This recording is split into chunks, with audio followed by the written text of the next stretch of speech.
Ngay sau đây sẽ là anh Việt Tuấn sẽ là người trao giải và trao huy chương cho các cầu thủ đội tuyển đội 73.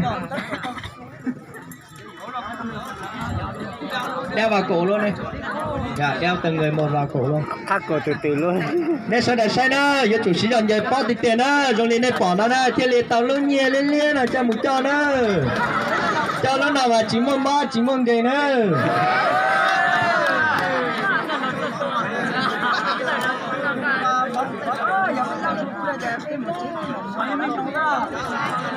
Cho tao cho nó ra là chạy giờ cú chạy cho mùa trò là đất nông nghiệp cho mùa mùa chứ tao nhiên mùa dù có niệm tốt xe á.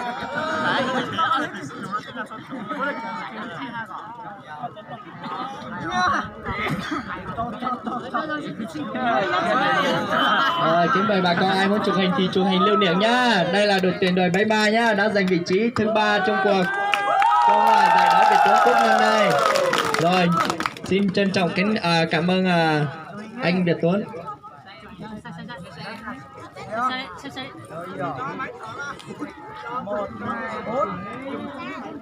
Rồi, cảm ơn anh Việt Tuấn. Đội tuyển đội Tân Lập sẽ đã giành được vị trí nhì trong giải đấu Việt Tuấn Cúp năm nay và trân trọng kính mời đội tuyển đội Tân Lập lên nhận giải thưởng.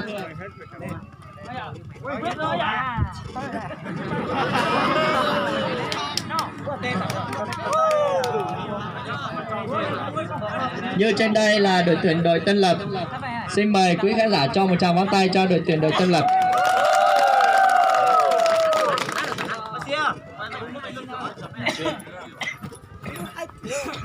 Và ngay sau đây trân trọng kính mời ông chủ sân Giàng A Chùa lên trao giải nhì cho đội tuyển đội Tân Lập. Trân trọng kính mời anh Giàng A Chùa. Đây là huy chương bạc. Và kính mời ông Giàng A Chùa trao huy chương bạc cho đội tuyển đội Tân Lập. Có mới cho vậy tụi em mới ý lần cho lui con mới cho sợ để cho lui rồi. Đeo luôn vào người. Chú đeo luôn vào người. Để đeo vào từng người một cầu thủ. Rồi lên đây ta tập bỏ nào phát này giờ phát thi o nhá trò lối xong cái dần bài xong nó nữa để phát cô cần cầu theo ta chỉ dần để chơi trò thầu cầu để cô cầu rồi lại theo rồi chơi nhiều cầu cho nên gì nó chơi thầu cầu là cô sao lại thế chơi cô ý xe là do tụi lấy thi o nữa để cho sĩ rồi sầu tiền tôi chúa nhá số nhiều tao tôi chúa sang vấn đề đấy bây giờ cứ tiêu nhá cho ít phần gì nó bây giờ sĩ ta lại là sao tụi xe theo một chế như mày sĩ rồi sầu nữa sầu tiền có kênh nhà quay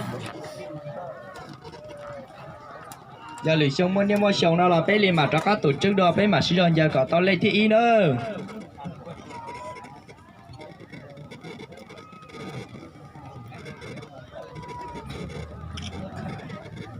Trân trọng cảm ơn ông Giàng A Chùa. Xin mời khán giả cho một tràng pháo tay cho đội tuyển Tân Lập.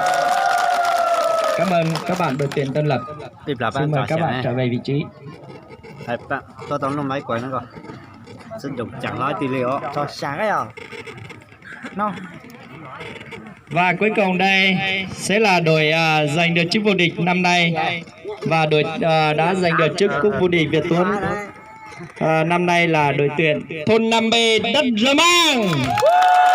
Và ngay sau đây xin kính mời các cầu thủ và đội tuyển thôn 5B lên bục để mà nhận giải. Anh ăn thẻ đỏ rồi mà. Và trân trọng kính mời anh Đào Vũ Tuấn lên trao giải giải nhất và chức cúp vô địch cho đội tuyển đội thôn 5B đất Rơ Mang.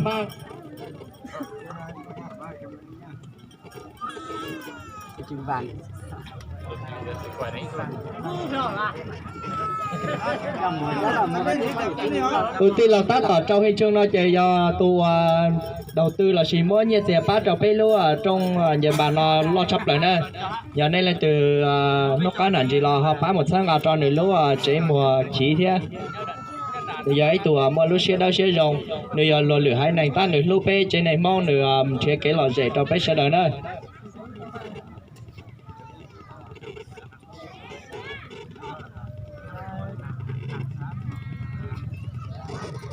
quay mặt ở đây. Quay mặt vào đây.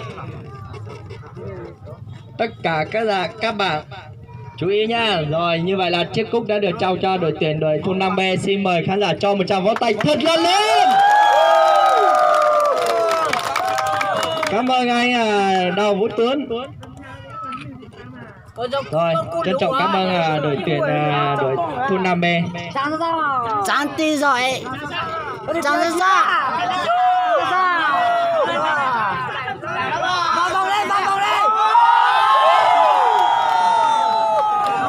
Bác này bác cái thị nhớ trò lối sông lo nữa.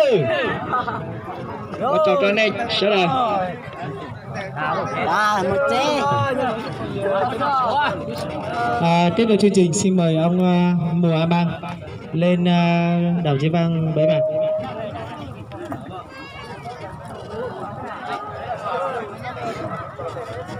mạc. alo quan trọng cho ý chồng tôi giờ ba thì hai cái sẽ là